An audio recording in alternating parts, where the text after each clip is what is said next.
Hello, my name is Leroy Blevins. Welcome to Mysteries and Histories. In this episode here, what I'm going to do is I'm going to make a video on answering some questions that was left in some comments. And they was talking to me about the sniper's nest. Okay, so what I'm going to do is we're going to pull up this image first. We're just going to get right into it because I'm not going to go into a bunch of talking and everything else. What we're going to do is get right into it. From the floor to the top of the windowsill right here is approximately 15 inches. Now we know this is 15 inches because if we count the brick layers right here, we're looking at 4 layers of brick plus with the mortar joints, you're looking at approximately 11 inches.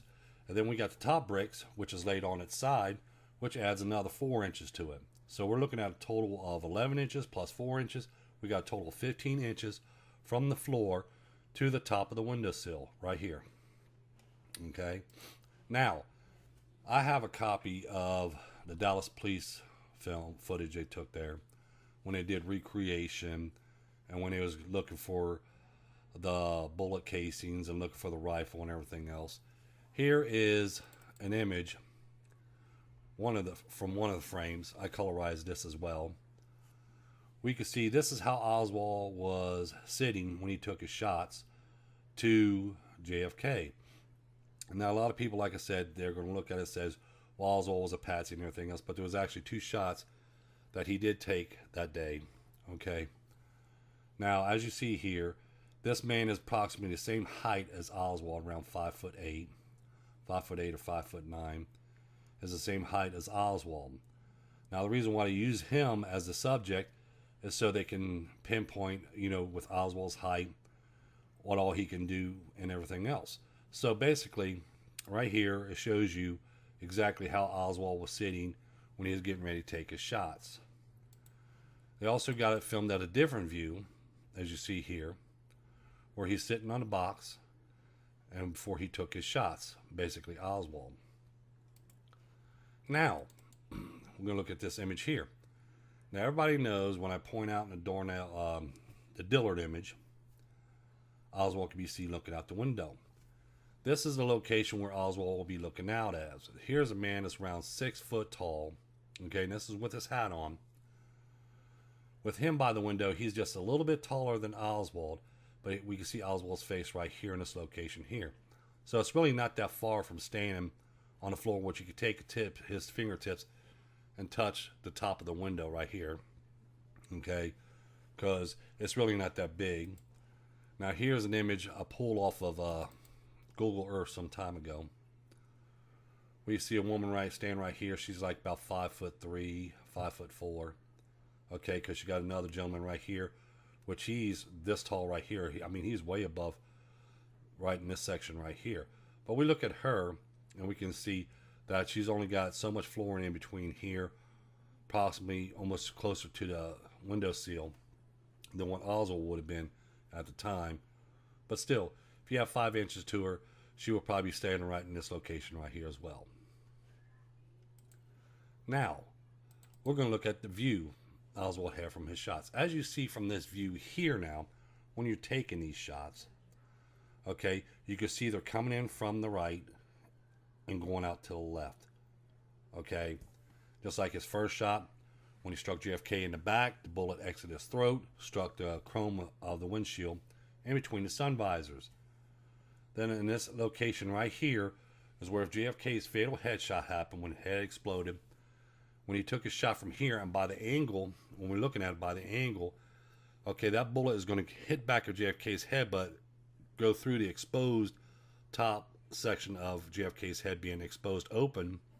That bullet is going to pass through and hit inside the windshield of JFK's limo. Okay, that's why I said I line these shots up to make sure that, if it's coming in from the right or the left when I was analyzing the films and stuff. Here's Oswald's view when he took them shots. Easily clear shots he could take right here, as you see here, from shots number 1 that he took and between shot number 6 when he took. Or, excuse me, shot number 5. Because he took shot number 1 and number 5. Like I said, it's not that high from the floorboards to the top of the seal. Okay, we're looking at 15 inches approximately. Okay, and it's really not that high. And Oswald standing here, he being 5'8", okay, he'd be looking out this section of the window. If he was standing up, he'd be right in this location right here, standing up as he's standing on the floor. He would have to stand on the windowsill just to put a rifle in here where I claim there might be a rifle. It's even still today, but no one's never taken a look. Or with my book already being out with this information in it, someone might have it out by now. But at the time, Oswald would hide his rifle up above here. Now, a lot of people says, just like when we look at this, see, these are called red flags that goes up in my mind as soon as I start looking at films and footages and images and stuff, just like this right here. Okay, it's obvious that someone would place a rifle here to make people think that they're taking, that's the exit that the sniper is going to take, and to make sure that they find a rifle here and that they're going to think this is the exit because Oswald placed the clip from the rifle over here on the boxes. Okay, that's kind of stupid having the clip over here and rifle over here, because he put the clip there to have them look in this area so they can find that rifle there. And so they would think that the owner of this rifle, when they check the serial numbers, A. Heidel is the one who owned this rifle. So they're going to look for a guy named A. Heidel. And they're going to think that he took this exit here by the stairwell, because that's what he wanted him to do. He wanted them to think that. And when they looked for this rifle, and they found this rifle right here, because they found the clip first, and after they found the clip, that's when they start looking at the section. That's when they find the rifle, and that's when they decided themselves, hey, the gunman took the stairwell down, which he didn't. He actually took the elevator down, which I posted in another video. If you go watch it, you will see in that video as well. But to answer some questions, the sill is really not that high from the floor. And as you see here, a man around 5'8" could be sitting down on these boxes right here and take a clear shot out of this window here. And if he stands up, a man 5'8", 5'9" could clearly look out this section right here with both feet on the floor. Now, a lot of people will say, oh, well, Oswald had to have been 9 feet tall or whatever. Same as the gunman in shelter number 3. The guy has to be 10 feet tall and stuff. Okay. When you're doing research, okay, you look over facts. Okay.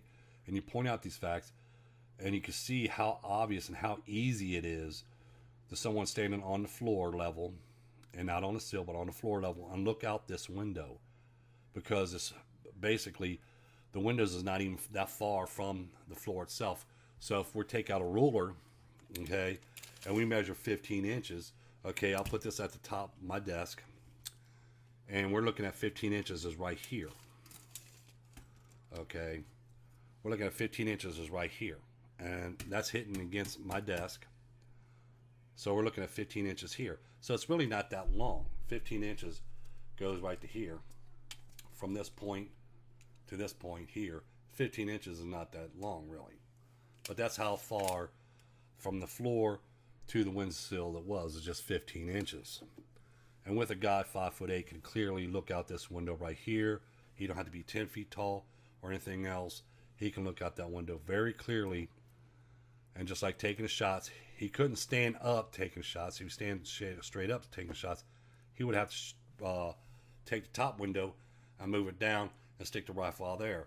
But since he was sitting down and he uses the boxes as support to hold his arms in place as he fires his rifle and takes aim, makes it real easy for anybody to take a shot from here. You can have the worstest rifle in the world. If you knew that rifle inside and out, even if the sight was off, you can still take a clear shot when you got so much time in between when you're aiming for your shots anyway. So yes, you can have a clear shot from this. He wasn't in a position where his knees was on the floor or anything else like that. He was actually sitting down when he was taking that shot, as you see here. How the guy is demonstrating how Oswald was sitting when he took them shots. And as you see, he's already sitting down, and look how far he's not even away from the windowsill. I mean, Diesel piece, it's like he's overpowering that windowsill, you know. So if he stands up, now if Oswald was standing up when he took the shots, like I said, he would have to slide the top sash down and aim over the window, center of the window right here. But he didn't. He was sitting down taking the shots right there from the corner, which is a smart idea because this way he's actually closed in, because not only has the boxes right here, but he has boxes right behind him, and we got a kind of brick wall right on this side of him. So we got this window here is being blocked by these boxes, and we got this window here which no one can see the boxes from ground level. But it was clear that was a right spot to be at to take 2 shots of JFK. Plus it gives you more time. As you see here, he has plenty of time when he turns down Elm Street right here. If you watch my cursor, turns down Elm Street, he has time to start aiming from here, here, bang, take his 1 shot. Then limo got here, bang, take another shot. So he had plenty of time for him to take these shots, and he had proper aim, so it wouldn't be too hard for him to take shots from there. As you see, any shots from here would be coming in from the right, exiting out to the left, same as I pieced it together when we look at the first, them 1-2 shots where it came in from the right and exiting out to the left. I hope this answers the question of the distance between here, if you watch my cursor, distance between the top of the sill right here to the floor is 15 inches. This would be Oswald sitting down at the sniper's nest as he's aiming for his shots. Okay, we see it at different angles and stuff like that. This man here is around 5'8" because they had to use a subject around the same height as Oswald so they get more details on actually how he took them shots. So if he stands up, he can clearly look out the top pane of this window, which is right here. He can clearly look out this with no problem at all. Don't forget to tell your friends about us. Don't forget to hit that like button. Don't forget to subscribe.